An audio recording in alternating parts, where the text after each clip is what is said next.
The planet Zarinth had never known war. Its people lived in harmony with nature. Cities grew into trees. Oceans glowed softly at night. There were no armies, no need for weapons. The Zarinth believed peace was strength, but peace did not stop the sky from splitting open. On the third moon cycle of harvest season, the clouds turned black. Strange shapes fell from orbits, pie-covered ships that dripped acid and ash. Within hours, the surface of Zarinth changed forever.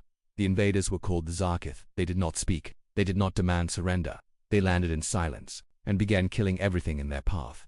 They were hive creatures wrapped in bone armor and oozing toxins. Their claws melted steel. Their blood burned like fire. Their only goal: consume, burrow, multiply. Zari. Nth, single quotes, s cities burned. Desperate, the Zarinth leadership activated ancient emergency relays. Signals were sent into deep space encoded in every known galactic language. They begged, please, anyone, help us. We are under attack. Civilian death count rising. We cannot fight them. We are not built for war. The signal reached the Galactic Council within minutes. The response came hours later. Zarinth is classified non-strategic. Intervention denied. Risk unacceptable. You are advised to surrender. The Zarinth had no way to surrender. The Zerkith didn't accept anything but death. Over the next 3 days, the signal kept repeating. No one answered. Not the Zanari Empire, not the Karnic Coalition, not even the outer trade ring where mercenaries and smugglers usually responded to credits. No matter the danger, no one came. The skies turned red over the capital city. Families hid in underground shelters. Teachers used their last minutes to shield children from the acid rain. Hospitals collapsed under the weight of the dying. And then, just before the signal faded completely, a copy reached Sol System. Far beyond Earth, orbiting the cold giant Jupiter, there was an old satellite known as Relay Station 17, built in the early years of Terran space exploration. It was mostly forgotten. A listening post, a backup node, a place for bored AI to monitor space debris and encrypted messages. But this time, the AI called Lisa detected something different. A weak, broken signal. Static at first, then words. Under attack, Zarkith. No help, please. Lisa ran it through filters. Recognized language match, Zarinthian dialect. It flagged the message as category red and sent it straight to Earth Military Command. On the surface of Lunar Base, Admiral Raina Keller stood staring at a holoscreen. The images played silently. Drone footage from Zarinth, smoke rising, small glowing figures running, creatures with acid jaws tearing through walls, a burning school, a collapsed hospital, a crying child. Then static. Keller didn't speak for several seconds. Her staff watched her closely. Finally, she turned to her operations chief. Timestamp. Signal is 6 days old. Ma'am. No official response from the Council. Planetary life signs decreasing rapidly. Any strategic value? None, the officer said. Council considers it a non-military zone. That's not what I asked, she said, narrowing her eyes. The room went quiet. She looked at the final frame on the screen. A group of Zarinth civilians huddled under a collapsed structure, hoping anyone would come. She turned to her AI interface. Lisa, ready, a fire team. The AI blinked. Under whose authority? Admiral. Mine, she said coldly. Earth doesn't walk away. 1 hour later, inside the classified briefing room on Lunar Base, the call went out. A detachment of Terran Marines were assembled. Tough soldiers battle-tested on volcanic worlds, deep-sea colonies, and hostile moons. They were death welders, born from a planet known for war, storms, and impossible odds. Sergeant Juno Malik, already suiting up, looked at the mission overview. Zarkith Hive, acid claws. Planet in flames, sounds like home. Her squad laughed. Admiral Keller entered. No ceremony, no salute, just orders. The Council left them to die. The rest of the galaxy's watching. So we show them what it means when Earth answers the call. In orbit, the TNS Black Veil, a Terran drop cruiser, was already being prepped. It wasn't the biggest ship, not the fastest, but it was built for one thing: hostile landings in zones where everything else had failed. As the ship began acceleration toward the edge of Sol, Lisa's voice returned to Admiral Keller's earpiece. You understand, this will not be forgotten. The Council may punish Earth for unauthorized action. Let them try, Keller said. If they wanted the galaxy safe, they should have gotten off their thrones. She turned back to the screen watching. The small blue dot blinked toward the system labeled Zarinth 5, and she whispered the words again, softer this time. Earth doesn't walk away. Cliffhanger ending. On Zarinth, a young child hiding in the tunnels of the ruined capital city looked up. Far above, through a hole in the ceiling, a bright light moved across the smoky sky. It wasn't a Zarkith ship. It didn't hiss. It burned, and it was coming closer. The TNS Black Veil slipped through FTL space like a knife through cloth. Its hull was matte black, absorbing starlight. No insignia, no lights, just one silent mission: reach Zarinth, save whoever was still breathing. Inside, Sergeant Juno Malik and her squad sat strapped into drop seats. No one spoke. No one joked. These weren't rookies. These were Terran Marines, trained for hell. The only sound was the low hum of the ship's engine and the soft voice of the AI pilot Vox ETA. 13 minutes to Zarinth orbit. Warning: planetary scans show heavy acid storms, surface temperatures, unstable, and large-scale biological movement. Juno tightened her harness. That's what I call a welcome party. The ship exited FTL just beyond Zarinth's orbit. Everyone in the command deck froze as the planet came into view. It was burning. Clouds of black ash choked the sky. Whole cities were just glowing scars on the surface. Energy pulses flickered where hives swarmed. The Zargith weren't just invading, they were feeding, nesting, expanding. Commander Reddick, mission leader aboard the Black Veil, watched from the main screen. No other ships in orbit. Council didn't even send recon drones. Just us, he added grimly. The AI scanned the surface. Multiple life signs detected: survivors hiding in underground shelters. 2 days max before Hive reaches them. Reddick nodded once. Deploy the Marines. The drop pods launched 10 flaming meteors falling through Zarinth's toxic clouds. Each pod was steel reinforced, sealed against acid and heat. Inside them were Terran soldiers armed with flamers, shock rifles, railguns, and mobile barricades. Every weapon designed for one thing: close quarters Hive warfare. Juno's pod punched through a storm cell. Lightning crackled past the window. Her armor vibrated as it neared impact. She grinned. Time to knock. Her pod hit hard, smashing into the side of a destroyed tower. The doors blew open. She stepped out onto burning ground. Zerkith creatures turned toward her. 6-legged, bone-armored, covered in acid and twitching mandibles. One roared. Juno raised her weapon. The first shot from her railgun ripped the creature in half. Her team followed, fanning out. Terran boots hit Zarinth soil in 6 zones across the capital. Each team set up forward positions. Civilians were located. Barricades formed. Drones deployed for recon for the first time in 7 days. The Zarinth heard hope not through a message, but through the thunder of Terran weapons. One survivor, an elderly Zarinth mother, looked up from behind rubble and saw the armored figures fighting off a wave of monsters. She whispered, "They came." "The stars answered," her daughter replied. "No, not the stars. Humans." Back in orbit, the Black Veil coordinated from above. Commander Reddick watched the battle unfold. They're adapting. Zarkith movement slowing. They're not used to resistance. Lisa Earth's AI replied through the encrypted comms, because until now, no one ever fought them head-on. That's about to change. Down below, Juno's squad reached one of the last known refugee points, a half-collapsed underground terminal. Motion sensors showed over 200 Zarinth trapped below. Acid rain had melted the main exit. Juno planted 3 charges and turned to her engineer. "How much time till that roof falls in?" 6 minutes, maybe 5. Juno didn't hesitate. "We're going in." She and 2 Marines cut through twisted steel and dropped into the smoke-filled chamber. The Zarinth inside backed away, frightened at first, unsure if these strange creatures were just another enemy. Then one of the Terrans removed her helmet. A human face, sweating, covered in soot, eyes calm. Juno knelt. "We're here to help. Come with us." A young Zarinth child reached forward first. On just like that, they followed. Back above, the Zarkith Queen stirred, deep within a biological nest the size of a mountain. It sensed something new. Pain. Lost. Zarketh. Warriors began retreating from human positions. For the first time, they were losing ground. The Queen clicked out a new order across the HiveNet. Send the Krell. At that moment, high in orbit, a council ship appeared. Just one. It didn't send help. It didn't ask to join. It watched. Inside, a council observer recorded Terran movements, zooming in on drop zones and troop formations. One officer whispered, "Why are they doing this?" Another replied, "Because humans are dangerous. Not because they fight, but because they fight for those no one else will."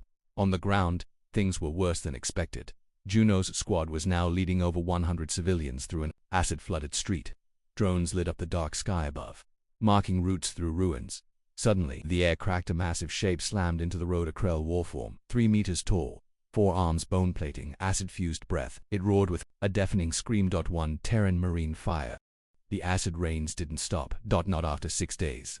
Not after the first rescue teams landed. Not even after the first Zarkith Queens fell. But neither did the Terrans. They walked through the acid. They fought through the storm. They didn't run, because Earth never sent diplomats to Zarinth. It sent Marines. Sergeant Juno Malik's boots sank half a foot into the black sludge as she scanned what was once the eastern plaza of the Zarinth capital. A wide-open square now choked with rubble, broken columns, and melted metal. Behind her, 3 Zarinth children moved carefully, barefoot, trembling. Their parents had died 2 days ago in a tunnel collapse. Juno paused, turned, and knelt to speak to them directly through her armor speakers. "Stay close to me. If anything moves, I move faster. Got it?" The smallest one, barely taller than her Nina, dead. Slowly. Juno stood, then raised her rifle because something was already moving. From beneath the rubble came the skittering. Fast, wet, close contacts. Juno barked. Her squad fanned out. Instantly, armored boots locked to the ground. Shoulder-mounted turrets spun up. From the shadows emerged 3 Zarkith crawlers, thin-limbed scouts with acid-dripping claws and eye sockets filled with larvae. One charged. 2 slower. Marine named Briggs fired 1 clean rail round. It exploded. The others hissed and jumped toward the children. Juno was already between them, triggering a sonic blast from her wrist gauntlet. Boom! The wave knocked the creatures back. Second later, they were dust. When it ended, the square fell quiet again. The children were safe. The Marines were standing, and the bodies of the crawlers burned where they fell. One Zarinth child looked at Juno and whispered in awe, "You're not afraid of them?" Juno didn't smile. "We come from a world that wants to kill us every day. These things, they're just another problem to solve. Let's move." Across the city, Team Bravo had linked up with scattered survivors and set up a secure forward base inside an old water processing plant. Corporal Tate, one of the engineers, worked through his 3rd hour of rewiring old Zarinth pumps to filter the air inside the safe zone. While he worked, a Zarinth elder approached him. "Why are you doing this? We cannot pay you. We have nothing to offer." Tate looked up, sweat pouring down his face under the helmet. "You're alive. That's enough now. Hand me that conduit wire." The elder blinked. No one had ever spoken to her like that, not with duty, but care. Back in orbit, Commander Reddick reviewed updated satellite feeds. Zarkith hives expanding, yes. Civilian rescues ongoing. Terran morale. High Council response. Still silent. He looked at Lissa's holy interface. "They're watching us, aren't they?" The AI flickered. 17 Council ships in nearby systems, observing no engagement. "They'll come when it's over. Claim they helped." Reddick muttered under his breath. "Let them. History will know the truth." Deep beneath Zarinth the main hive expanded. Thousands of Zarkith eggs hung from organic ceilings. Drones crawled across walls.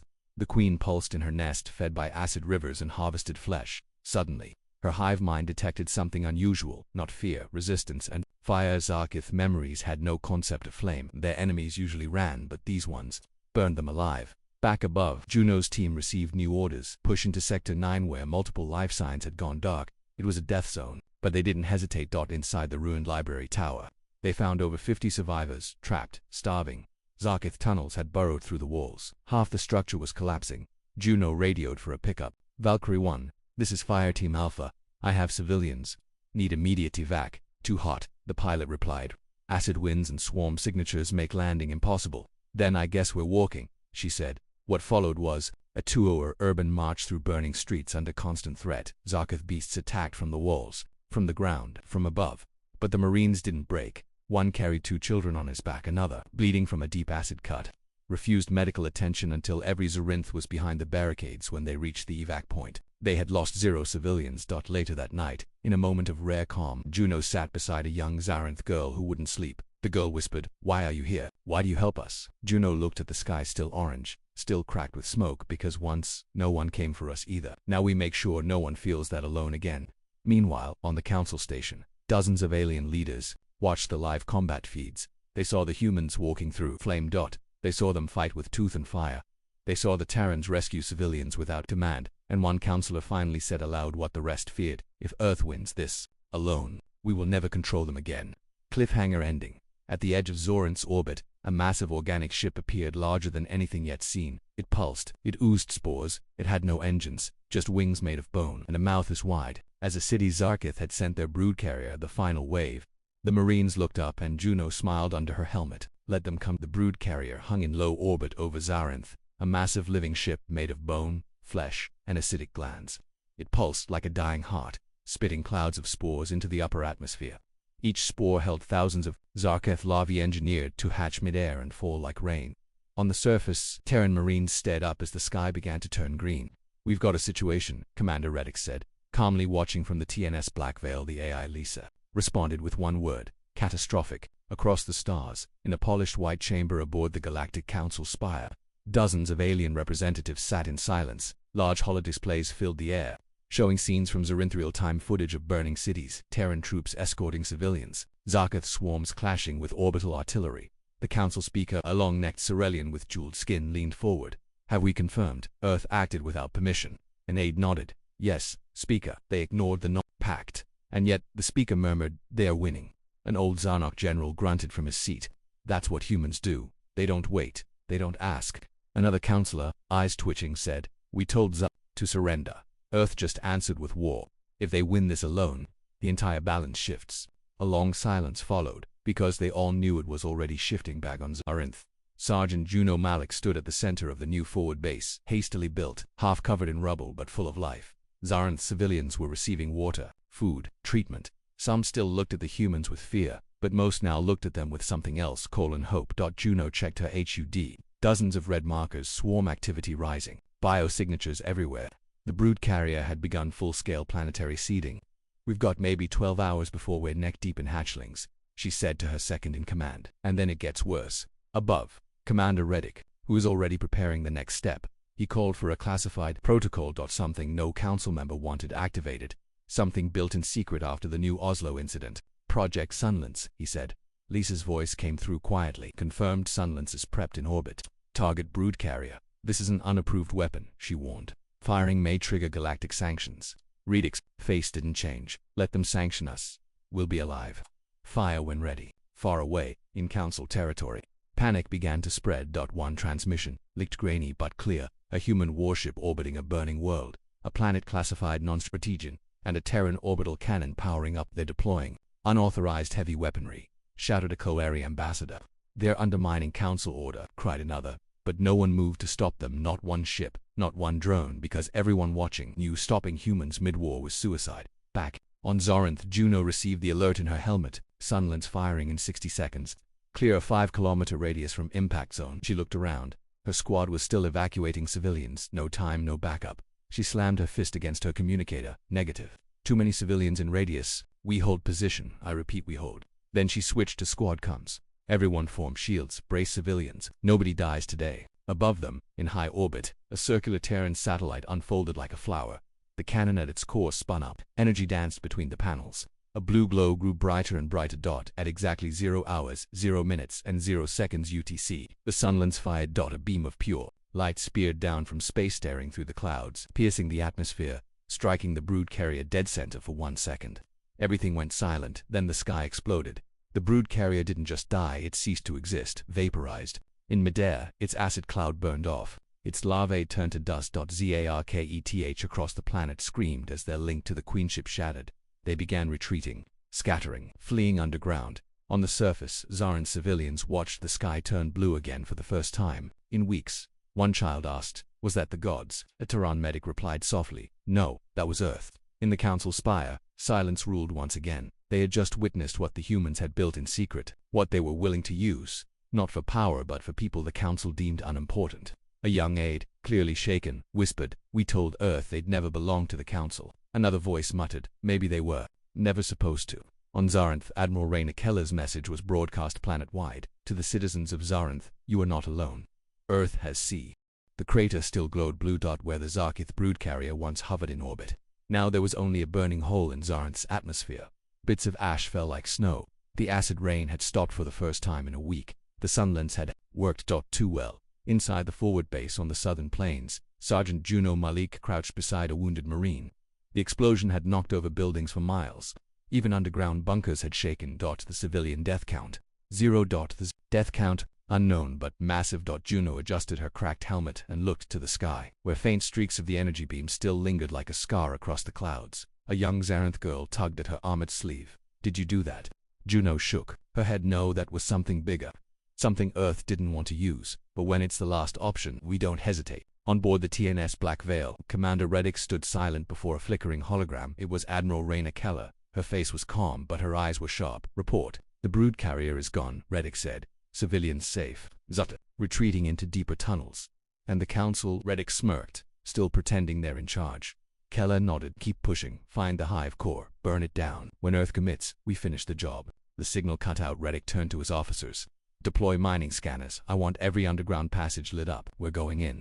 Meanwhile, across the galaxy, the council chamber was in chaos. The Sunlance footage had spread. Civilian networks, pirate stations, even neutral planets. Billions had seen it. The message was clear. Earth had weapons the council never approved, and Earth had used them to save people, not to invade. Not for territory, but because no one else did. A Nervathi ambassador slammed his claws on the table. "This weapon violates 5 interstellar treaties. It's a doomsday device, Apetimus." Zarnok General leaned back and replied, "No, it's a promise." Back on Zarinth, Juno's squad was heading into the ruins of Central Sector 12. This had once been the government district. Now it was a hole in the ground. But deep below, Sensors had picked up heat signatures, and something worse. Movement, large-scale, rhythmic, intelligent. The Zarkith hive wasn't dying, it was evolving. Juno stepped over broken stone, rifle ready. Watch your corners. These tunnels are tight. If it breathes, we burn it. Her team. Advanced light flickered off the acid-scarred walls. One Marine whispered, "You smell that?" Juno paused. The air was warm. Too warm. Suddenly, the walls moved. Zarkith drones poured from the sides, camouflaged in the rock, wrapped in stone-colored armor. Ambush. Juno fired first 2 quick bursts. Center mass. The fight exploded. Railguns screamed. Flamethrowers roared. In 10 seconds. 5 Zarkith fell. In 20 seconds. Her team lost a man. Private Danik stabbed through the chest. "We hold," she shouted. "They want to scare us. Remind them why they don't." The team pushed through, dragging the injured and burning every tunnel behind them. Outside the tunnels, Commander Reddick watched the reading spike. Zarkith are coordinating. No longer mindless. They're adapting. Lissa's voice responded, "Confirmed. Hive core intelligence level has increased. Estimated queen biomass now exceeds initial brood carrier." Reddick's jaw tightened. Then the brood carrier was just a shell, a distraction. He turned to his operations officer. "Initiate protocol Black Ember." The officer froze. "That's not authorized, sir. That's not even legal." Neither was abandoning Zarinth. Back in the tunnels, Juno's squad reached a central chamber. And froze. It was a cathedral of flesh. Organic growth covered the walls. Giant sacks of acid pulsed like hearts. Drones crawled across the ceiling in silence, and in the middle stood the Zarkith queen, but she was no longer just a beast. She had grown tall, standing on 6 armored legs. Her eyes glowed red. Her back carried twisted bone spikes that pulsed with energy. She looked at them, she thought. Juno raised her gun. "Target is visual. We need orbital support now." No response. Her comes buzzed static. The queen hissed a sound more like laughter than rage. Then she moved. Fast. The queen struck first, smashing into the team like a tank. 2 Marines went down. Juno grabbed the rail cannon from a fallen soldier and fired directly into the queen's chest. Impact. But no death. She barely flinched. The hive walls began to pulse. Acid poured from above. Drones joined the battle from all sides. Juno switched to her last grenade. "If this is it," she muttered, "let's make it count." Then just as she pulled the pin, a blast tore through the ceiling. A new drop pod crashed into the chamber. The door blew open. Inside stood Admiral Keller in full exosuit armor, plasma rifle in hand. "You didn't think we'd let you finish without us, did you?" Together, the Admiral and Juno's squad began pushing back, flamers on full blast, plasma rounds slicing through drones. The queen screamed, but this time she backed away. The humans advanced, and for the first time in its existence, the hive retreated. Cliffhanger ending. High above, in deep orbit, the Sunlance satellite began powering up again. Only this time, it wasn't targeting the sky. It was pointed directly at the planet's crust toward the Queen's final lair. Earth was ready to do the unthinkable. Again, the tunnel shook. Not from movement, not from collapse, but from something deeper, older, alive, beneath the Zarkith city hive, buried under kilometers of living rock and acid-forged chambers. Something massive stirred. The true Queen, the hive mind itself. Sergeant Juno Malik stood beside Admiral Raina Keller at the edge of a gaping hole in the earth. The air reeked of acid, sulfur, and something worse, fear. Juno spoke through her comms. "We already fought one queen," Keller answered without looking away from the dark pit. "That wasn't the queen, that was her shadow." Behind them, the surviving Marines prepped charges, ammo, and sealed armor suits. They were bruised, burnt, some barely standing, but none had stepped back. Terrans didn't retreat above, orbiting in silence. The Sunlance satellite turned slowly now, aimed not at the sky, but deep into Zarinth's crust. Commander Reddick monitored from the TNS Blackveil. "Are you sure this will work?" asked Lisa, the ship's AI. Reddick stared at the holographic display. A blinking red target pulsed below ground. "If it doesn't," he said coldly, "they die down there, and Earth loses its soul." The descent into the burrow began. 5 Marines, 1 Admiral, and a Zarinth guide named Therona, a former historian who had once studied the world's deep cave networks before they became war zones. They moved slowly, light sweeping over strange growths, pulsing membranes, sleeping eggs, twitching vines. Juno whispered, "It's like we're walking through lungs." Theron replied, voice tight, "The old myths called it the mother below, a sleeping god. We laughed at those stories. We were wrong." Suddenly, the floor dropped out. The team slid down a slick tunnel-controlled fall. Barely. They landed in a vast glowing cavern, and what they saw stopped them cold. Thousands, maybe tens of thousands of Zapakath drones, sleeping, hanging from the walls, breathing in sync. Like an army waiting for a signal. At the center was her, not a queen, not a creature, a being, massive, tall as a building, her form a tangle of limbs, eyes, and glistening armor plates. Her crown pulsed with light, not rage, calculation. Keller murmured, "She's aware." The queen's eyes opened. She saw them. She did not roar. She spoke through vibrations transmitted into their suits, bypassing language. You fight for the weak, you burn your own skies. You bleed for those who are not yours. Why? Juno stared back. Because no one else did. And because you started this war. The Queen shifted. Survival. My kind must feed. Grow. Admiral Keller stepped forward. So must mine. Then she raised her plasma rifle and fired the first shot. The chamber exploded into chaos. Zarkith drones dropped from walls, shrieking. Marines fired flamer rounds. Theron threw sonic grenades. The Admiral launched a beacon flare dart above ground. The beacon locked on board the Black Veil. The targeting system lit up. Coordinates locked. Depth 3.2 kilometers, said Lisa. Sunlands primed, awaiting final command. Commander Reddick hesitated only a second. Do it. As the battle raged below, the Sunlands charged. Light built around its barrel. The entire satellite trembled, then dash fire. The beam cut through layers of planet-like paper. It struck the target zone with atomic precision. The ground screamed. Above, mountains cracked. Below, everything turned white. Juno had one last thought as the energy surged toward them. At least we made it count. Then impact. Silence. Then breathing. Juno opened her eyes. Her suit was cracked. Alarms blared in her helmet. Smoke everywhere, but she was alive. She looked up. The Queen was gone. The drones were ash. And the cave was collapsing. Admiral Keller was pulling her to her feet. Move now. They ran, half crawling, half falling through what was left of the hive. Behind them, the chamber folded in on itself. The burrow below had been destroyed. Later, in a medical tent on the surface, Juno sat wrapped in a thermal blanket. The sky above was clear for the first time. Zarinth's moons were visible. Civilians wandered safely through the streets. Children played. Zarinth lived. Theron sat beside her. I thought Earth would ignore us like the rest. Juno smiled. We don't ignore fires. We put them out, with fire of our own. Cliffhanger ending in the shadows of deep space. At the edge of a dying system, a council agent activated a secure channel. The Terrans have deployed Sunlands twice. Casualties minimal. Success total. And the voice on the other end asked coldly. And the people loved them for its silence.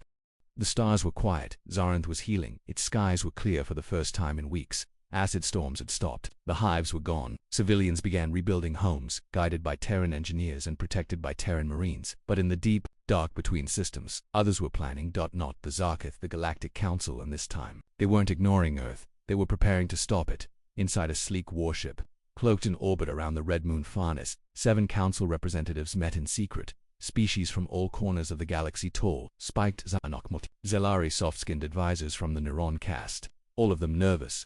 All of them watching a single glowing screen that showed Terran soldiers helping Zarinth civilians, lifting beams, delivering medicine, guarding new schools.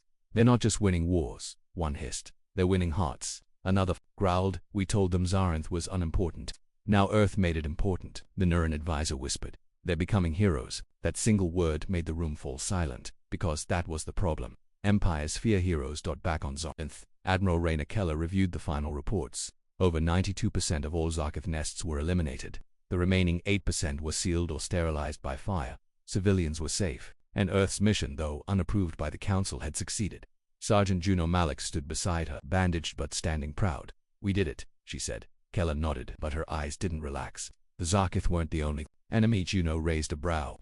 You think the Council's going to make a move? No, Keller said. I think they already have. Hours later, on the edge of Zarinth's orbit, unknown ships appeared. Not pirate vessels. Council warships, 10 of them, heavily armed, shielded, silent. They made no broadcast, no announcement, just hovered watching, like predators testing prey. Commander Reddick saw it first from the TNS Black Veil. He opened a secure channel to Admiral Keller. They're not here to help, Keller replied without blinking, and we're not here to ask. At Zarinth's spaceport, a message was delivered to Admiral Keller's command tent. It was from the Council envoy aboard the NCS Verelion, the flagship of the Council's Peace Enforcement Wing.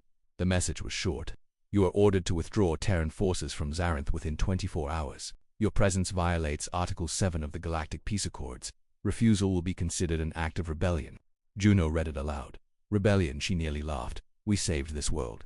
And now they want us gone. Keller didn't smile. They don't care about the planet. They care about the power. Across the newly built Zarinth relief camps, people heard the rumors. Earth is being told to leave. The Council's going to force them out. They'll abandon us again. That fear began to rise again, the same fear Zarinth had lived with when the skies burned and no one came. But this time, something changed. A group of civilians marched to the Terran command zone, thousands of them. Children, elders, workers, healers, all holding banners made from burned sheets, scraped metal, paint made from plant dye. The words were simple. Earth stays. Terrans protected us. Don't let them go. Council surveillance drones picked it all up. Footage spread across interstellar networks within hours. Worlds that once called humans violent now saw children crying for their Terran protectors. Worlds that ignored Zaren's pleas now watched Earth do what others wouldn't.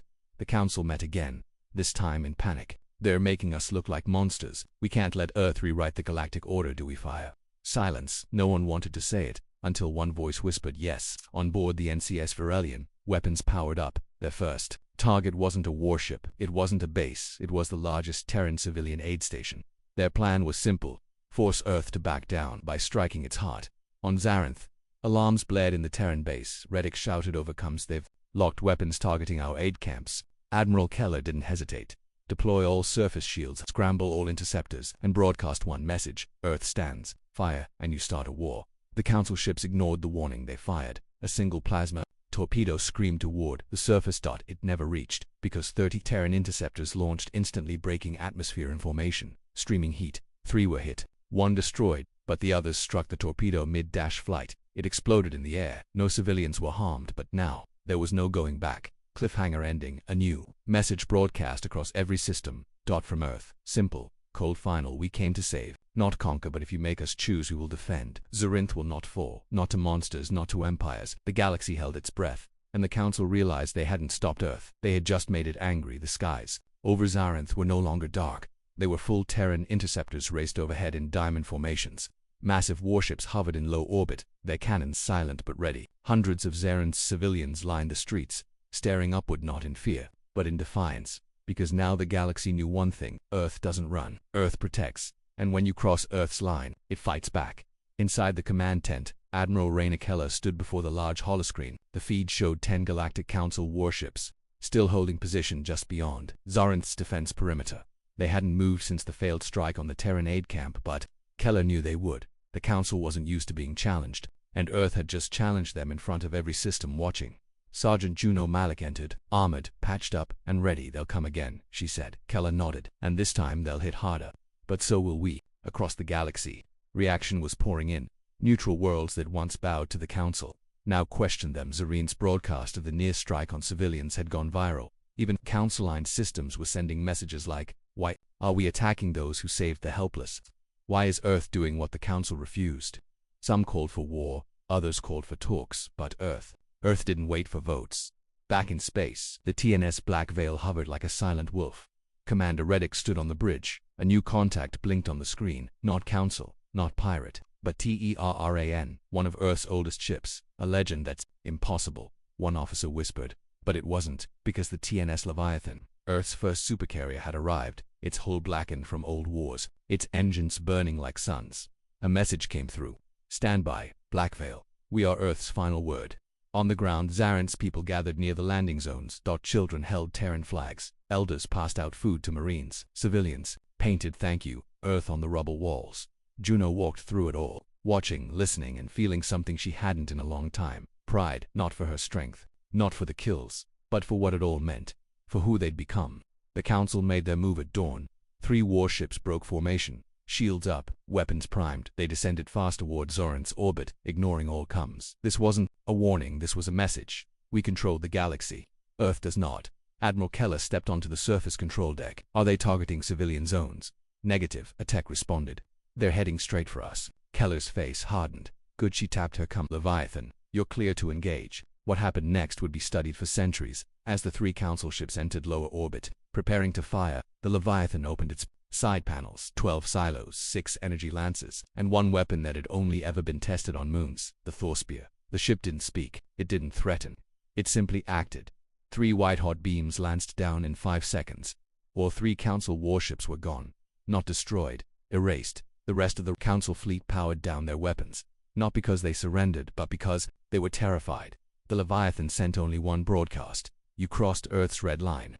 You don't get to do that twice." Hours later, the Council officially withdrew from Zarenth space. They offered no apology, no explanation, just silence. Earth didn't celebrate. They just stayed helping, healing, building, because that's what they'd come to do in the first place. In the ruins of Zarenth's capital, Juno sat beside a wall painted by children, crude stick figures and armor. A big black ship in the sky, and a simple phrase written in bold, messy letters: "When no one came, the humans did." Later that week, the Zarenth leadership sent a message to Earth. We don't have much, but what we have, we offer freely. Your people didn't ask for thanks, but we will remember always. On Earth, Admiral Rayna Keller stood before the Terran Command Assembly. She spoke to millions, humans and aliens alike. This wasn't just about Zarinth. This was about who we are. About what Earth chooses to be. We don't fight for glory. We don't fight for power, we fight for the ones left behind.